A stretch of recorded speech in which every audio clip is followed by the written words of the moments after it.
या ऑनलाईन क्लासमध्ये सर्व विद्यार्थ्यांचं स्वागत करतो. आजच्या तासाला आपल्याला अ, आर्थिक विकास आणि वृद्धी हा भाग पाहायचा आहे. आर्थिक विकास म्हणजे काय? आर्थिक विकासाचं मोजमाप आणि आर्थिक विकासाला पूरक असणारे घटक हा पार्ट आपण यापूर्वीच्या तासाला पाहितलेला आहे. आर्थिक विकास कशाला म्हटलेलं की देशाच्या राष्ट्रीय वास्तव राष्ट्रीय उत्पन्नात वाढ होणे, दीर्घकालीन वाढ म्हणजेच आर्थिक विकास म्हटलेला आहे किंवा दरडोई वास्तव उत्पन्नातील वाढ म्हणजे आर्थिक विकास म्हटलेला आहे किंवा लोकांच्या आर्थिक कल्याणात वाढ म्हणजे भौतिक सुविधा ज्या राष्ट्रामध्ये जास्त मिळतात त्या परिस्थितीला आर्थिक विकास म्हटलेला आहे. अशा विकासाच्या वेगवेगळ्या दृष्टिकोनाच्या व्याख्या आपण पाहितलेल्या आहेत आणि याच व्याख्या जे 3 दृष्टिकोन आहेत, हे 3 दृष्टिकोन आर्थिक विकास मोजमापनाच्या पद्धती देखील आहेत. ज्यामध्ये अ, रा राष्ट्रीय उत्पन्नाचं मोजमाप करण्यासाठी एक वास्तव राष्ट्रीय उत्पन्न पद्धत आहे. त्यानंतर अ, अ, दरडोई वास्तव उत्पन्न पद्धती आहे आणि आर्थिक कल्याण ही एक आर्थिक विकासाची मोजमाप करण्याची पद्धती आहेत. या 3 पद्धती आर्थिक विकासाचं मोजमाप करण्याच्या पाहितलेल्या आहेत आपण. त्यानंतर आपण आर्थिक विकासाला पूरक असणारे घटक देखील पाहितलेले आहेत, की यामध्ये आर्थिक विकास कुठल्या घटकावर अवलंबून असतो. त्यामध्ये विशेषतः आपण पाहितलं, की उद्योगाला कच्चा माल मिळाला पाहिजे, देशात पायाभूत सुविधा उपलब्ध पाहिजे, नैसर्गिक साधनसंपत्ती उपलब्ध पाहिजे, मोठ्या प्रमाणात भांडवल उपलब्ध झालं पाहिजे, सरकारचं धोरण तसं अनुकूल राहिलं पाहिजे, सामाजिक, आर्थिक, अ, रचनात्मक बदल, त्यानंतर सांस्कृतिक ह्या सगळ्या गोष्टी अ, देशाच्या आर्थिक विकासाला पूरक असतात, हे आपण पाहितलेलं आहे. तर आजच्या तासाला त्याचा पुढचा टप्पा हे झाला आर्थिक विकास. आर्थिक विकासामध्ये काय शिकलो, की आर्थिक विकास ही कालीन प्रक्रिया आहे. आर्थिक विकासामध्ये भांडवल गुंतवणूक ही महत्त्वाची असते. म्हणजे गुंतवणुकीपासून सुरुवात होते आणि आपण पाहतो, की यामध्ये मोठ्या प्रमाणात लोकांना रोजगार प्राप्त होते आणि रोजगार प्राप्तीतून लोकं आपल्या गरजा पूर्ण करतात आणि एक चांगलं वातावरण विकासाचं त्या ठिकाणी तयार होतं. म्हणजे ज्याला आपण संख्यात्मक आणि गुणात्मक हे दोन्ही बदल आर्थिक विकासामध्ये पाहायला मिळतात. तर आज त्याचा पुढचा टप्पा आपल्याला पाहायचा आहे, आर्थिक वृद्धी, इकॉनॉमिक ग्रोथ ज्याला आपण म्हणतो, की आर्थिक विकास झाल्याच्या नंतरचा पुढचा टप्पा. एखाद्या राष्ट्राचा आर्थिक विकास झाला असेल, तर त्याच्या पुढचा टप्पा म्हणजेच आर्थिक वृद्धी. जसं की आपण पाहतो, की आता अमेरिकन अर्थव्यवस्था कशी आहे? विकसित अर्थव्यवस्था आहे. मग तिथे त्या राष्ट्राच्या राष्ट्रीय उत्पन्नातील जी वाढ होते, त्या वाढीला वृद्धी असं म्हणतात. तर आपल्या भारतात आपण पाहतो, भारतीय अर्थव्यवस्था ही विकसनशील अर्थव्यवस्था आहे आणि म्हणून आपण इथे आर्थिक विकास आणि वृद्धी या दोन्हीच्या मधामध्ये अ, या ठिकाणी आहोत, की अ, आर्थिक विकासामध्ये अ, अ, संख्यात्मक प्लस गुणात्मक या दोन्ही बाबी पाहितल्या जातात. तर वृद्धीमध्ये आपण पाहतो, की संख्यात्मक जास्त भर दिला जातो आणि जिथं किंवा मग आर्थिक वृद्धी म्हणजे आर्थिक विकासाच्या नंतरचा पुढील टप्पा असंही म्हणता येईल. वेगवेगळे अर्थ किंवा व्याख्या या ठिकाणी आर्थिक वृद्धीच्या दिलेल्या आहेत, त्या आपल्याला पाहायच्या आहेत. अ, तर यामध्ये सुम्पीटर यांनी आर्थिक वृद्धीची आणि विकासामध्ये फरक दर्शविला आहे, की सुम्पीटरच्या मते आर्थिक विकास हा अर्थव्यवस्थेच्या स्थैतिक म्हणजे स्थिर अर्थव्यवस्था अवस्थेतील उत्स्फूर्त बदल असून विकासाची प्रक्रिया खंडित किंवा तुटक असू शकते. म्हणजे जी अर्थव्यवस्था स्थिर असते आणि त्याचं ते संतुलन बिघडलं, स्थिर अर्थव्यवस्थेतून अस्थिर अर्थव्यवस्था आणि पुन्हा संतुलित अर्थव्यवस्था, तर याला त्यांनी विकास असं म्हटलेलं आहे. याउलट अर्थव्यवस्थेमध्ये दीर्घकाळात संथपणे व सातत्याने होणारा बदल म्हणजे वृद्धी म्हटलेलं आहे. पहा, तर वृद्धी आणि विकासामध्ये अशा प्रकारचा सुम्पीटरने फरक सांगितलाय, की दीर्घकाळात संथपणे म्हणजे संथपणे सातत्याने जो बदल होतो त्याला त्यांनी वृद्धी असं म्हटलेलं आहे. वृद्धीमधील बदल बचतीचा दर आणि लोकसंख्येतील यामधील सामान्य वाढीमध्ये घडून येतो. म्हणजे वृद्धी केव्हा म्हणतात, की जेव्हा बचतीचा दर वाढेल आणि लोकसंख्या या 2 घटकामध्ये जेव्हा बदल होतो, तेव्हा देशामध्ये वृद्धीची प्रक्रिया घडून येते असं त्यांनी म्हटलेलं आहे. त्यानंतर उर्सुला हिक्स यांनी व्याख्या केलेली आहे. त्यांच्या मते विकासाचा संबंध विकसनशील देशाशी तर वृद्धीचा संबंध विकसित देशाशी येतो. म्हणजे पहा, विकास कशाला म्हटलेलं आहे? जे राष्ट्र अल्पविकसित आहेत, विकसनशील आहे, इथं विकासाची प्रक्रिया चालू राहते. आणि आर्थिक वृद्धी कशाला म्हटलेलं आहे? की जे राष्ट्र विकसित आहेत आणि त्यांच्या अर्थव्यवस्था वाढत असतील, तर त्याला त्यांनी आर्थिक वृद्धी असं म्हटलेलं आहे. विकसनशील देशांपुढील मुख्य प्रश्न म्हणजे साधनांचे उपयोग माहीत आहेत, पण तरीही ज्यांचा वापर झाला नाही, त्यांना उपयोगात कसे आणायचे? अ, त्या दृष्टीने अंमलबजावणी केली जाणारी प्रक्रिया म्हणजे विकास होय. पहा, हिक्सनं काय म्हटलेलं आहे, की की विकास कशाला म्हटलेला आहे, की जिथे साधनसामुग्री भरपूर असते, पण भांडवल नसतं. परंतु त्यावर कशी प्रक्रिया करायची, कुठे करायची, अशा प्रकारचे प्रश्न जिथून सुरुवात होतात, त्याला विकास असं म्हटलेलं आहे. आणि त्याच्या पुढची प्रक्रिया म्हणजे वृद्धी. जसं की आपण पाहतो, की त्यामुळे तेथील प्रक्रियेत स्वरूप भिन्न असते, तिलाच त्यांनी वृद्धी असं म्हटलेलं आहे. थोडक्यात विकसनशील देशातील प्रगतीची प्रक्रिया म्हणजे विकास, तर विकसित राष्ट्रांमधील वाढीची प्रक्रिया म्हणजे वृद्धी असं त्यांनी अर्थ सांगितलेला आहे.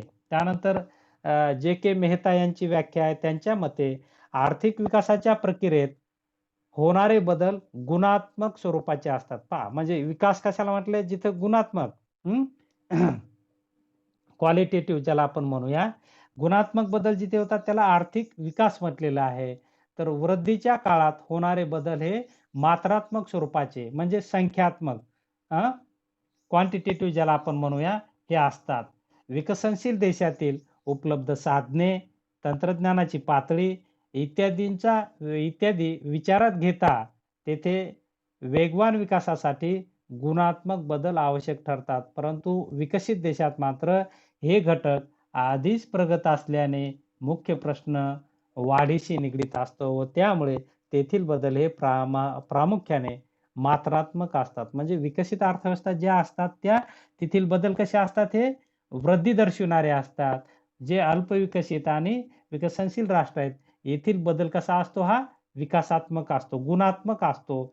तर विकसित राष्ट्रातला संख्यात्मक असतो. जिथे गुणात्मक बदल होतो त्याला त्यांनी विकास असं म्हटलेलं आहे आणि जिथे संख्यात्मक बदल होतो त्याला त्यांनी वृद्धी असं म्हटलेलं आहे. त्यानंतरची व्याख्या आहे मॉडिसनची यांची व्याख्या आहे, की विकसित आणि विकसनशील अशा दोन्ही देशांमध्ये जे प्रयत्न केले जातात, त्यांच्या उद्देश उत्पन्न पातळी उंचावणे हाच असतो. त्यांच्या मते हा प्रयत्न विकसित देशात होत असल्यास त्याला वृद्धी म्हणावे, तर विकसनशील देशांमध्ये होत असेल तर त्याला विकास म्हणावे. कारण उद्दिष्ट समान असले तरी विकासाच्या अवस्थेतील अंतरामुळे या दोन्ही देशामध्ये मार्ग मात्र समान राहू शकत नाही. म्हणजे विकसित देशामध्ये जी विकासाची प्रक्रिया असते त्याला वृद्धी म्हटलेलं आहे. तर अल्पविकसित आणि विकसनशील राष्ट्रामध्ये जी विकासाची प्रक्रिया असते त्याला त्यांनी विकास म्हटलेलं आहे. तर अशा प्रकारे आपण पाहतो की थोड्याफार प्रमाणे व्याख्या दिलेल्या आहेत. म्हणजे थोडक्यात विकास कशाला म्हटलेलं आहे, की विकास म्हणजे गुणात्मक बदल. एखाद्या राष्ट्रामध्ये गुणात्मक बदल होत असतील. गुणात्मक बदल म्हणजे आपण पाहतो, की गुंतवणूक वाढणे, नैसर्गिक साधन संपत्तीवर प्रक्रिया, उद्योग स्थापनेची प्रक्रिया, हे जे बदल जिथे घडून येतात, म्हणजे सुरुवातीपासूनचे एखाद्या विकासाला जे घटक आवश्यक असतात, त्या घटकापासून जिथे सुरुवात होते त्याला आपण विकास म्हणूया. आणि हे झाल्याच्या नंतर जो विकास चालू राहतो, बरोबर आहे. जे निरंतर प्रक्रिया ज्याला त्याला आपण वृद्धी असं म्हणू शकतो. तर अशा प्रकारे विकसित अर्थव्यवस्थेमध्ये जो विकास होत असतो त्याला वृद्धी म्हटलेलं आहे. तर अल्पविकसित अर्थव्यवस्था जी विकसित होते त्याला त्यांनी विकास म्हटलेलं आहे. कारण बऱ्याच समस्या असतात आणि त्या समस्यांची सोडवणूक त्यांना करायची असते. म्हणून तो विकास आणि हा दीर्घकालीन प्रयत्न असतो आणि आर्थिक वृद्धी ही विकसित देशांमध्ये दिसून येते. तर हा थोडक्यात बदल किंवा तशा प्रकारे त्यांच्या व्याख्या आपल्याला पाहता येतील किंवा अशा प्रकारच्या ह्या व्याख्या आहेत. या व्याख्येवरून आर्थिक विकास आणि आर्थिक वृद्धी यामध्ये फरक केलेला आहे. तर हा फरक आहे या ठिकाणी आपल्याला पाहायचा आहे. त्यामध्ये पहिला फरक आहे साधनांची स्थिती कशी असते. पहा, देश विकसनशील असला तरी तेथील विकासासाठी बरीच साधने उपलब्ध असू शकतात. या साधनांचा उपयोग ज्ञात असतो, परंतु पुरेशा विकासाअभावी त्यांचा वापर करणे मात्र शक्य होत नाही. म्हणून प्रथमतः या साधनांचा विकास करणे हा आर्थिक विकासाच्या प्रक्रियेचा एक आवश्यक भाग असतो. या उलट विकसित देशांमध्ये साधनांचे उपयोग माहिती असतात. त्या दृष्टीने विविध साधने विकसित झालेली असतात व त्यांचा वापरही केला जातो. त्यामुळे तेथील प्रक्रियेचे स्वरूप भिन्न राहणे अपरिहार्य असते. म्हणूनच तिचे वर्णन वृद्धी या शब्दाने केले जातं. जसं की आपण पाहतो की अल्पविकसित राष्ट्रांमध्ये भांडवलाअभावी बरीच नैसर्गिक साधने पडून राहतात. त्याचा उपयोग माहीत असतो, परंतु भांडवल नसतं, ज्ञान नसतं, बाकीच्या गोष्टी तंत्रज्ञान नसतं आणि म्हणून ते तसंच पडून राहतं. आणि मग या प्रक्रियेला अशी ज्या राष्ट्रांमध्ये अवस्था असते त्याला विकास म्हटलेला आहे आणि जिथे याचा सगळा उपयोग झालेला असतो त्याला त्यांनी वृद्धी असं म्हटलेलं आहे की म्हणजे साधनांच्या स्थितीवरून या दोन्हीमध्ये अशा प्रकारचा फरक करता येतो. दुसरा फरक विकास आणि वृद्धीमध्ये करता येतो. मात्रात्मक व गुणात्मक फरक करता येतो. पहा, आर्थिक वृद्धी या शब्दातून आर्थिक घटकांमधील मात्रात्मक परिवर्तन दिसून येते. म्हणजे जिथं वृद्धी असते तिथं मात्रात्मक बदल असतात.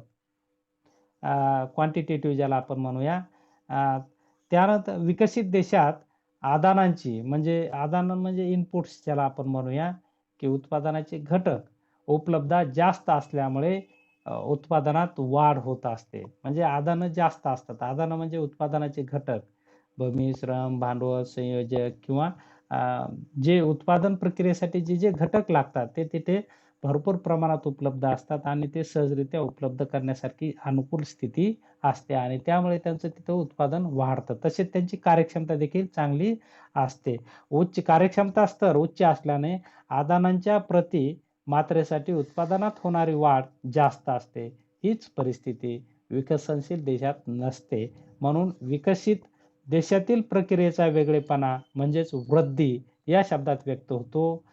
त्यानंतर हॅरड आणि डोमर यांनी जी प्रारूपे दिलेली आहेत, मॉडेल्स ज्याला आपण म्हणूया, ते त्यांचा उद्देश विकसित देशांच्या प्रगतीची प्रक्रिया स्पष्ट करणे हाच आहे आणि त्यांचा उल्लेखही वृद्धीची प्रारूपे असेच आहेत. म्हणजे डोमर यांनी जी प्रारूपे दिलेली आहेत ती आर्थिक वृद्धीला अनुसरून त्यांनी तशा प्रकारची सिद्धांताची मांडणी केलेली आहे. वृद्धीच्या कल्पनेतून उत्पन्नात वाढीची सुरुवात कशी होते याचे स्पष्टीकरण नसते, कारण ती सुरुवात पूर्वीच झालेली असते. त्यापुढील प्रक्रियेचे स्पष्टीकरण करण्याचे काम तेवढे या कल्पनेद्वारे केले जाते. दुसऱ्या शब्दात वृद्धीच्या संदर्भात प्रगतीचा एक किमान स्तर गृहीत धरला जातो. तांत्रिक प्रगती, उत्पादक घटकांमधील वाढ वगैरे घटकांच्या विशिष्ट दर आदी गृहीत धरून मगच वृद्धीची प्रारूपे मांडली जातात.